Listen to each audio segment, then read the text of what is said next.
Oke, perkenalkan nama saya Arab Cornelis Kantor, NIM 20211021. Pada kesempatan kali ini saya akan membahas mengenai tugas Studio Perancangan Arsitektur 2, yaitu mengenai merenovasi salon. Kerangka berpikir. Dalam kerangka berpikir ada beberapa poin yang nanti akan kita bahas bersama. Latar belakang. Salon merupakan ladang bisnis yang menguntungkan.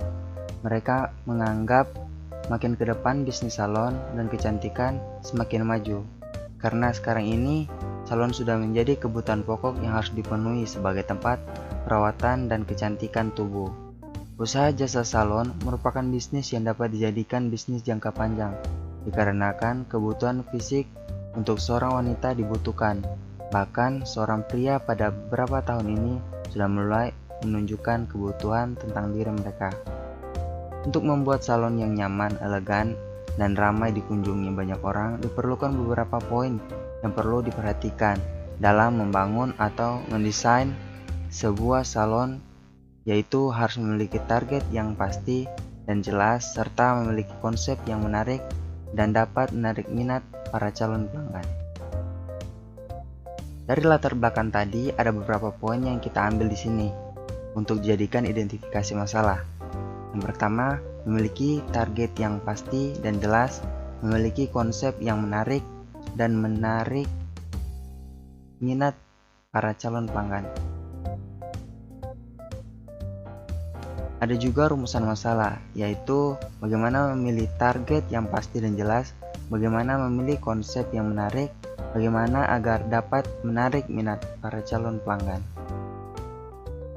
Objek rancangan. Jadi objek rancangan kita pada kali ini sudah jelas, yaitu salon. Jadi salon sendiri adalah sebuah tempat usaha yang bergerak di bidang jasa kecantikan yang berhubungan dengan perawatan kecantikan dan kosmetik untuk pria dan wanita. Fungsi objek. Fungsi yang pertama yaitu fungsi tersier, yaitu merias diri, menghabiskan waktu. Fungsi umum sebagai tempat usaha atau bekerja. Fungsi sekunder sebagai tempat beristirahat. Batas perancangan. Adapun batas perancangan pada bangunan dan tapak atau site, yaitu proses perancangan yang dibuat harus bisa memenuhi apa yang ada pada tujuan utama perancangan, sehingga bangunan yang nanti akan dibangun akan menjadi sarana yang dapat menerapkan dan memenuhi apa yang menjadi tujuan umum perancangan. Kita masuk dalam alternatif site. Jadi ada 3 alternatif site di sini, dan salah satu dari ketiga site tersebut akan dipilih sebagai site terpilih. Di sini site pertama berlokasi di Lengkong, Uhayu, Manado, Sulawesi Utara. Dan site berikut, site kedua berlokasi di Pandu, Mapanget, Sulawesi Utara. Untuk site ketiga berlokasi di Liwas Atas, Manado, Sulawesi Utara. Untuk alternatif site yang terpilih yaitu site yang kedua yang berlokasi di Pandu, Mapanget, Sulawesi Utara. Untuk tampak site dapat dilihat sendiri: tampak depan, tampak belakang, tampak samping kanan, tampak samping kiri. Jadi ini lokasinya ada di Pandu, Mapanget, Sulawesi Utara. Data penghuni. Yang pertama, pengunjung. Ada owner juga, accounting atau resepsionis,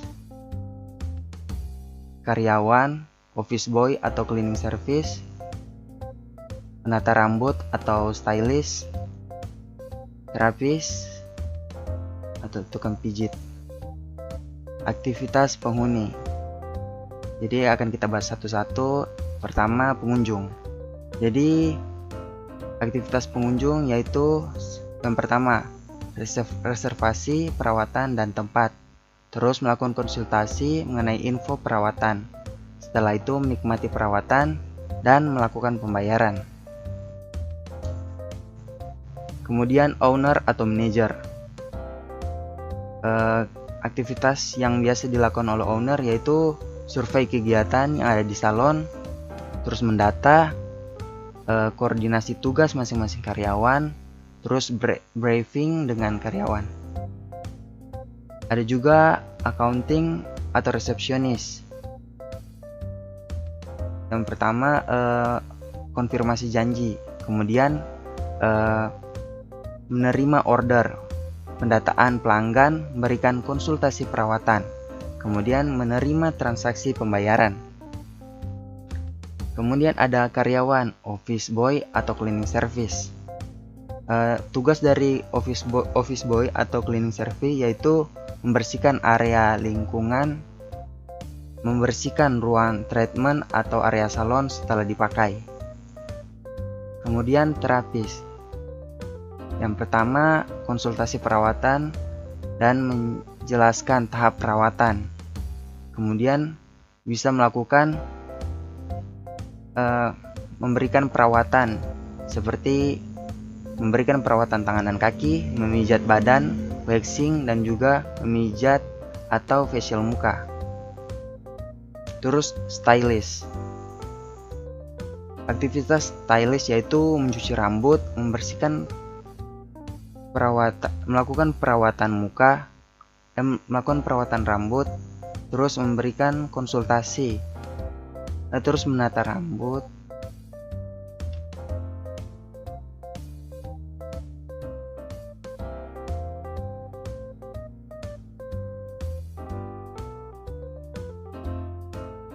Kemudian ada stylist atau penata rambut.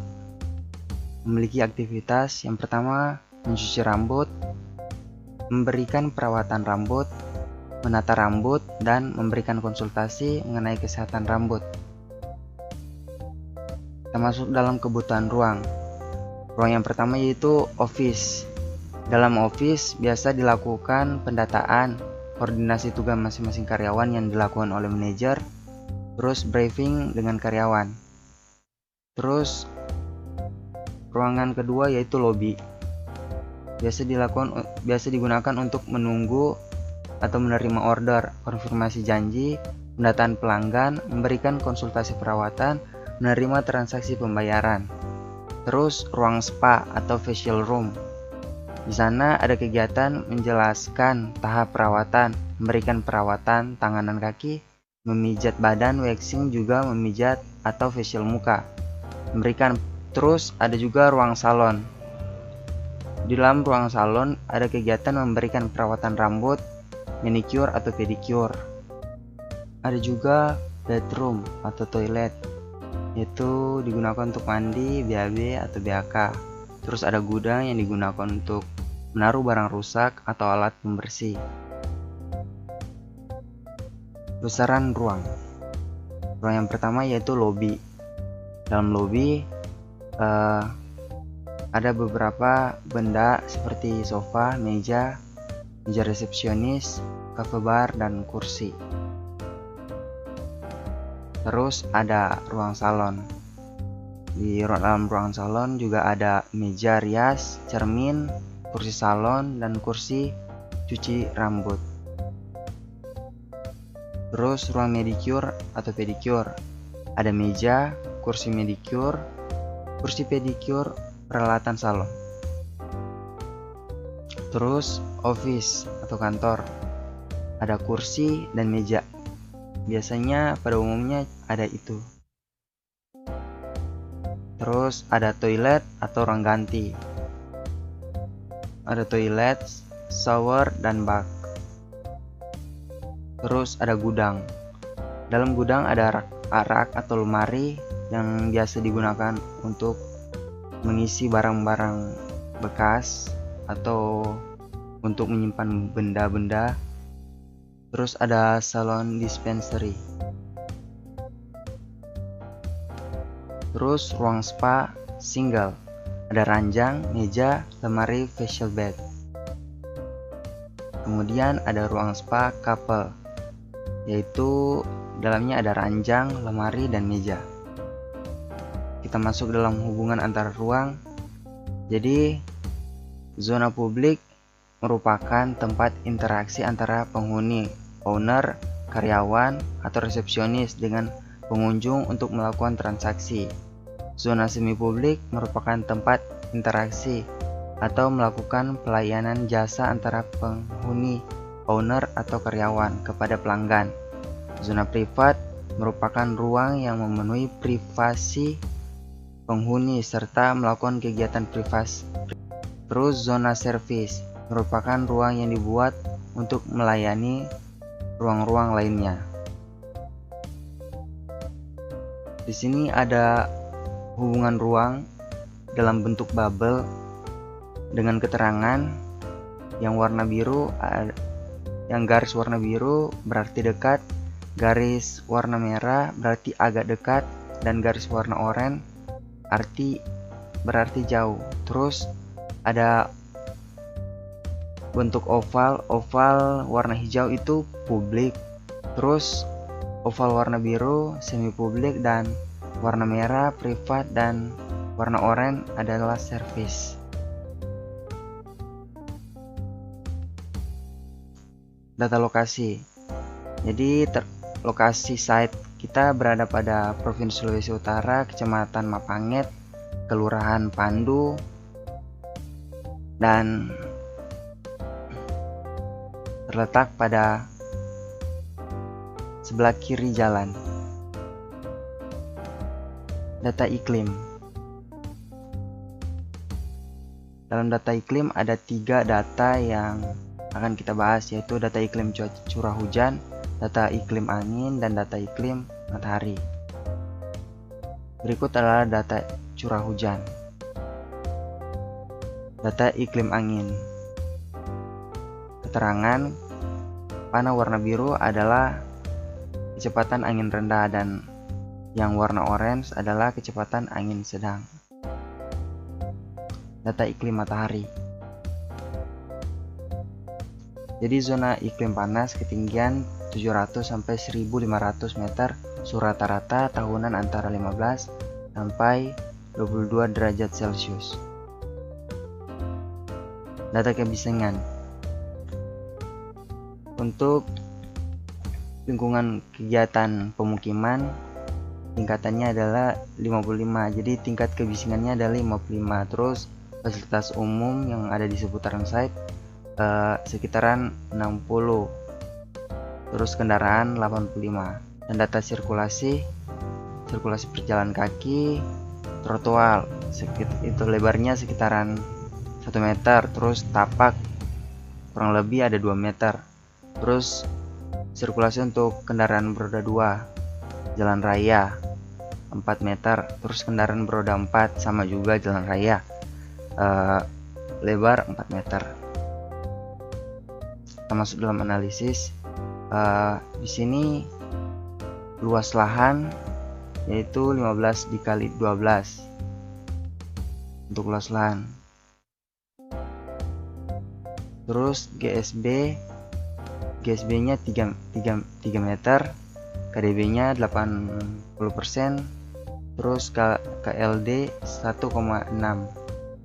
Terus batas ketinggian, karena daerah sekitar site rata-rata kurang dari 2 lantai, bangunan yang nanti akan dibangun adalah 2 lantai.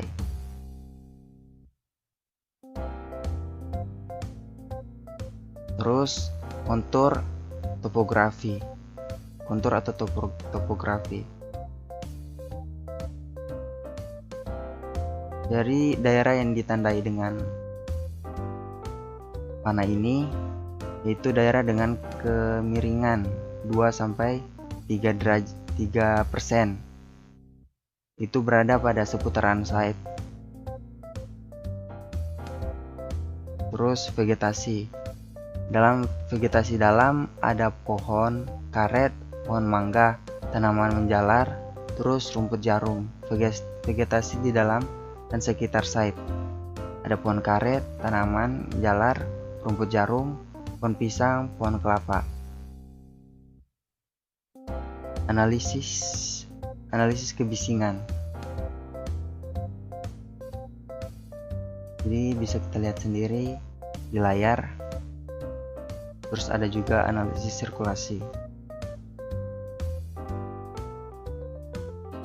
Analisis arah angin. Jadi panah warna biru yaitu kecepatan angin rendah dan kecepatan angin sedang ditandai dengan warna oranye.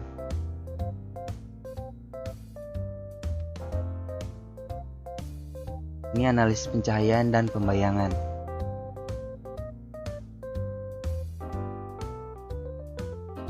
Terus ada sintesis. Jadi regular tapak, berdasarkan analisis regular tapak, ketinggian maksimal lantai yang akan dibuat adalah 2 lantai dengan KDB tapak sebesar 80% sehingga luasan daerah yang bisa dibangun adalah 144 meter pangkat 2 atau meter kuadrat. Sisa lahan yang tersisa akan dibuat sebagai teras dan pembatas antar jalan. Sintesis kimitologi. Setelah menganalisis dan meninjau kembali, maka orientasi bangunan melalui standar pertimbangan posisi arah bangunan melakukan berorientasi dari timur ke barat agar dapat meminimalisir cahaya matahari yang mengganggu kegiatan dalam salon.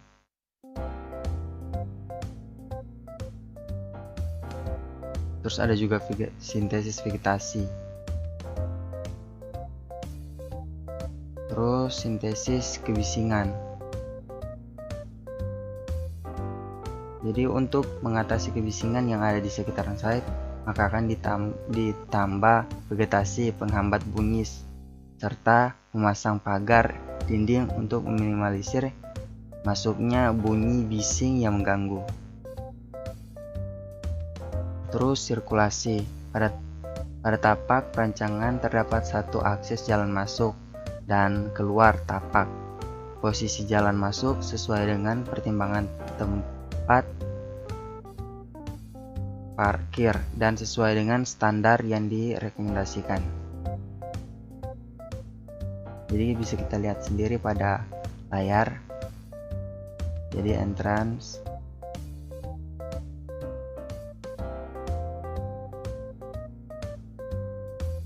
ini adalah site plan dan layout yang telah saya buat. Terus ini denah lantai 1